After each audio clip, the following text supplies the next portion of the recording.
Assalamualaikum guys, welcome back to A2N Studio. Hari ni kita nak review Liga Super Matchday ke-9.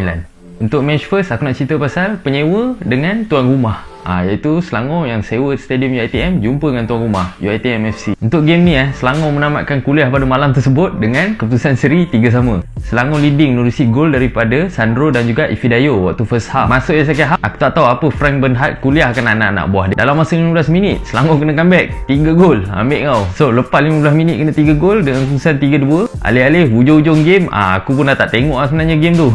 Dan Selangor pula comeback menerusi penalti Ifidayo last minute. Coach Selangor iaitu Coach Michael Frank Bernhard, aku susah tu nak sebut nama dia.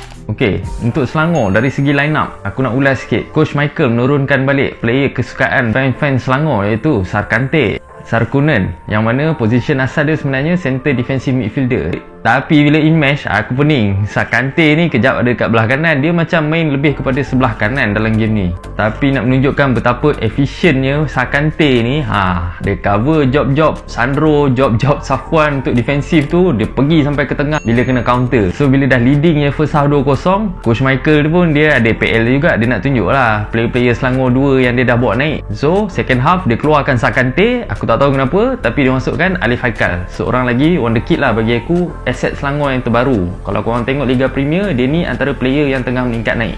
Dengan ketiadaan Sarkante ni, second half boleh nampak kemasukan Alif Haikal ni bukannya menurunkan tempo permainan. Cuma dari segi permainan, Alif Haikal sebenarnya lebih kepada attacking minded punya midfielder. Dia bukan defensive minded untuk duduk kat tengah nak serap asakan daripada pasukan UiTM. So pendapat aku rasa Coach Michael dah anggap dah leading 2-0, dah selesa, masukkan budak yang tengah berkobar-kobar nak main, mungkin dia boleh buat something dalam game tentang UiTM. Tapi semua itu ternyata salah Kau tengok second half, Selangor kena attack B2B. Jenuh anak muda tu nak lari turun naik. Dia bukannya Sarkante. So kat situ kita boleh nampak walaupun ada center defensive midfield macam Safwan Baharudin still struggle nak defend against player-player UiTM yang fit belaka. So untuk UiTM, dengan keputusan dia orang dah lakar untuk season ni. Kau tengok dengan JDT dia kena 2-1 dekat away. Terengganu terciduk kena 2-1. Dengan Perak pun, Perak boleh makan dia sebiji je itu. Alih-alih jumpa King of Malaya, ambil kena comeback second half. Nasib baik dapat penalti last minute. Kalau tak, Selangor pun terciduk.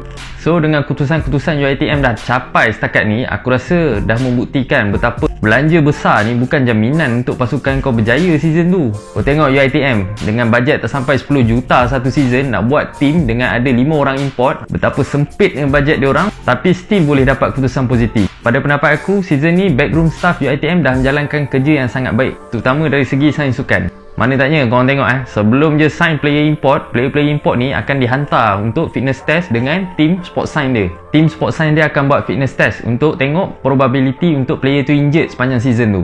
So kalau lepas je fitness test, barulah nama-nama ni akan dicadangkan kepada management dengan restu jurulatih untuk sign player ni. So bagi aku sebenarnya UiTM ni dengan Frank Bernhard satu kepala. Manager, management dengan coach semua satu kepala. Kau tengok balik awal musim, UiTM kata kat Frank Bernhard, kita orang nak 4 orang import je untuk season ni. Frank Bernhard kata tak boleh, 4 import kita akan tersingkir ke Liga Perdana. So aku nak 5 juga. Alih-alih manager setuju dan management pun setuju, dia orang buat trial, cari-cari player, still tak dapat. Last kali dapat Matt Hartman. Kau tengok impact dia super big. So dengan kombinasi Frank Bernhard yang dah biasa dengan latih budak-budak muda Malaysia ni dengan UiTM yang bajet ciput ni, memang ngam teruk season ni, memang OP Jadi untuk game ni, Rabi Hataya pilihan aku sebagai man of the match dengan 1 gol dan juga 1 assist. Rabi Hataya ni kalau kau ingat balik, pernah merobek hati-hati peminat Harimau Malaya. Dulu dia pernah skor 2 gol lawan Malaysia, masuk substitute dia, sekali skor 2 biji. Kalah Malaysia time tu 2-1 tak silap aku. So untuk fans Selangor, korang lepak dulu, korang chill lah. Coach Michael ni dia nak sign Sumare, kau tunggu Keliboy balik dulu, baru kita tahu apa jadi season depan. Next aku nak review pasal Pahang versus Kedah, dua pasukan yang bermasalah. Mana taknya Kedah dengan isu gajinya tak settle lagi, Pahang yang tempang dengan Keliboy dah lari ke Siam tu, dengan masalah Dixon, si orang besi tak berapa cegah lepas MCO ni. So keputusan untuk match team yang bermasalah ni berakhir dengan kemenangan kepada Pahang 2-1. Tak banyak pun aku nak cerita pasal match ni, cuma aku nak share pasal gol pertama Kedah menerusi Kipre. Gol ni bagi aku adalah counter attack of the season Kedah counter selepas corner daripada Pahang, bola keluar, tolak kepada Azamuddin Akil, Alex bawa sampai depan kotak penalti, dia cross, Kipre sambut, keeper Pahang macam biasa lah. Dah berapa game lah sebelum ni. Keeper-keeper Pahang ni dua-dua tak boleh pakai aku rasa ni. Mistake after mistake after mistake. Management Pahang, korang kena do something lah untuk season depan. Cari lah keeper lain. So untuk gol Pahang dijaringkan oleh Adam Reed gol pertama dan juga Nick Sharif gol kedua. Nick Sharif punya gol tu lawa hasil daripada hantaran Faizal Miki Dan untuk game ni pilihan man of the match aku adalah Faizal Halim. Lepas si Keliboy buat hal lari ke Siam, kau tengok Faizal Halim dapat main, confident level tinggi, permainan makin matang. Kau tengok dia berani ambil long shot. Dah jadi nadi utama skuad Pahang lah lepas ketiadaan orang besi. So bagi aku Faizal Halim adalah aset pasukan Pahang. So management Pahang, korang tunggu apa lagi? Ikatlah dia 5 tahun ke kontrak. Kau buat release clause 10 juta. Tak ada nak kena sailang kan, ataupun buat hal macam Keliboy itu, kau claim dengan dia 10 juta. Untung tak tim kau? Okey, untuk game seterusnya adalah PJ City menentang JDT. Game ni aku akan ulas panjang sikit. Sebab apa? Aku rasa dah 2 minggu sebelum ni memang nama JDT naik mencanak-canak kat media sosial. Memang panas. Kalau 2 minggu lepas berturut-turut pasal isu ref, kali ni isu dia berbeza. Cerita dulu pasal game. Sebelum game, kalau kau nak tahu PJ City ni antara pasukan yang berjaya menewaskan JDT dekat home dia orang, Lakin tau. So sebelum game aku memang dah jangka game ni akan fizikal dan takkan berakhir dengan seri tanpa jaringan. Macam juga season lepas. Okey, untuk game ni result berakhir 2-2. Gol PJ City dijaringkan oleh K. Guru Sami dan juga Kristi Jayasilan. Manakala JDT pula macam biasa, Cabrera dengan Sapawi. Aku tak nak cerita pasal kontroversi dulu, aku nak cerita man of the match. Bagi aku man of the match game ni adalah keeper PJ City, Kalamullah. Kau tengok game tu, berapa banyak save Kalamullah ni buat. Memang satu outstanding performance, banyak crucial save yang dia berjaya buat. Dan sebagai benteng terakhir yang perlu ditembusi oleh JDT striker JDT memang peras teruk lah malam tu. Buntu Okey, sekarang aku nak cerita pasal kontroversi minggu ni. Sama je, setiap minggu kontroversi mesti JDT. Mana tanya, tim 10,000 langkah ke hadapan. Memang semua orang perhati dengan kau. Cuba benda ni jadi kat tim PDRM. Tak ada orang cara lantak kau. Macam tu lah lebih kurang. Kontroversi pertama melibatkan Ramadan Saifullah. Yang mana Ramadan diturunkan dalam game menentang PJ City. Second half dia masuk Dan keesokan harinya, Madan ni main first E untuk JDT 2. Pening. Aku mau tengok pun pening juga Okey, sebelum aku ulas panjang aku nak korang tahu satu benda dulu. FIFA sebagai badan bola sepak dunia akan keluarkan satu regulation dan akan update regulation ni based on keadaan semasa. Tapi korang kena tahu, bukanlah semua rules FIFA ni negara-negara yang buat liga dan juga tournament League Cup pun semua ni perlu ikut. So untuk isu Ramadan Saifullah ni, hasil daripada research aku dekat laman web FIFA memang still valid peraturan untuk rest 48 jam tu. Cumanya dekat Malaysia ni mungkin MFL tak apply peraturan ni dekat Liga Super Malaysia. Macam korang cakap liga dia liga dia, peraturan dia itu So menurut Vijay Vick, seorang jurnalis bola sepak yang bekerja untuk majalah 442, Fox Sport dan juga ada connection dengan JDT. Vijay Vick ada ulas benda ni kat Twitter. Katanya sejak 2018 MFL dah tak guna peraturan merehatkan player 48 jam untuk satu-satu perlawanan seterusnya. Sebab apa? Alasan MFL senang untuk player-player belia, player presiden, game diorang ni kadang-kadang 2 kali seminggu. So peraturan ni tak banyak membantu untuk diorang dapat main first team dekat Liga Super dan juga Liga Premier. Dan untuk pengetahuan korang, 2018 adalah tahun kedua JDT 2 jadi feeder team.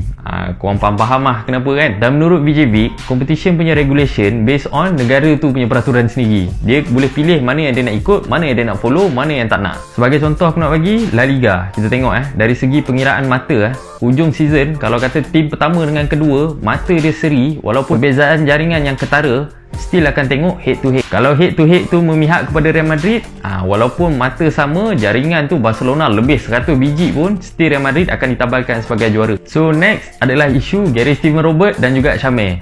Benda ni Syamir kena gantung dekat Liga Super, Gary Steven Robert kena gantung dekat Liga Perdana. Tapi alih-alih minggu ni kau tengok Syamir siap jadi captain lagi jadi T2. Gary Steven Robert kau tengok second half lawan PJ City, dia masuk pakai nombor 40 lebih tak silap aku, dengan selambanya Pak Jambang ni main. So benda ni menjadi pertikaian yang sangat teruk dekat Twitter. Aku baca macam-macam ada yang kaitkan dengan Syarif Syahari, keeper Kedah, yang mana dia kena gantung season lepas sebab kena red card last match, tak boleh main untuk Kedah 5 game awal season ni. So aku nak korang faham satu je, seorang pemain kalau kata dia kena kad merah, next match tak kira lah League Cup ataupun apa-apa cup. Contoh Christensen baru ni kena red card masa lawan Liverpool dalam EPL. So dalam match Carabao Cup dia tak boleh main. Tiba-tiba lawan West Brom semalam ada pula dalam first E. Korang jangan pelik, sebenarnya dia dah menjalani pengantungan, cuma bukanlah dalam EPL, dia menjalani pengantungan dalam Carabao Cup. Cuma untuk kes Syamir dengan Gary Steven Robert ni memang pelik. Aku pun pelik. Mana tanya, si Gary dengan Syamir ni main next match week tu, cuma bezanya Liga Super dengan Liga Perdana je. So sampai saat video ni disunting MFL belum keluarkan apa-apa statement, walaupun walaupun benda ni dah kecoh lah kat luar sana. So untuk kes Syahrir aku nak korang faham, dia kena gantung dengan PDRM game last PDRM season lepas. So bawa ke season ni, dia kena bawa lah ke tim baru iaitu Kedah.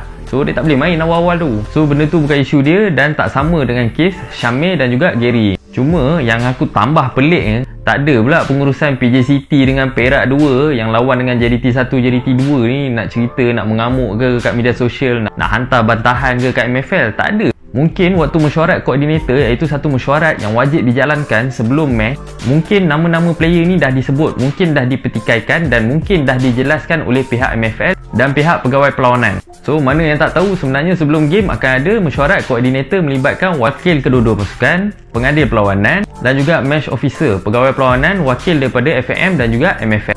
So dekat sini aku masih lagi tertanya-tanya, apakah sebenarnya rules and regulation yang digunakan oleh MFL untuk Liga Malaysia kita ni? Adakah ini liga dia? MFL kena perjelaskan. Sebab apa? Kalau MFL tak perjelaskan, selagi tu akan keluar cerita-cerita tak apalah, ini liga dia. Mana yang baru dekat channel aku harap korang boleh like and share video ni dan subscribe A2N Studio. Korang ada cadangan, pendapat ataupun idea, korang boleh komen kat bawah. Korang share lah dengan aku apa sebenarnya yang berlaku, siapa yang bersalah, siapa yang patut digantung, siapa yang tak boleh main sebenarnya. Korang share semua kat bawah. Itu saja daripada aku. Assalamualaikum.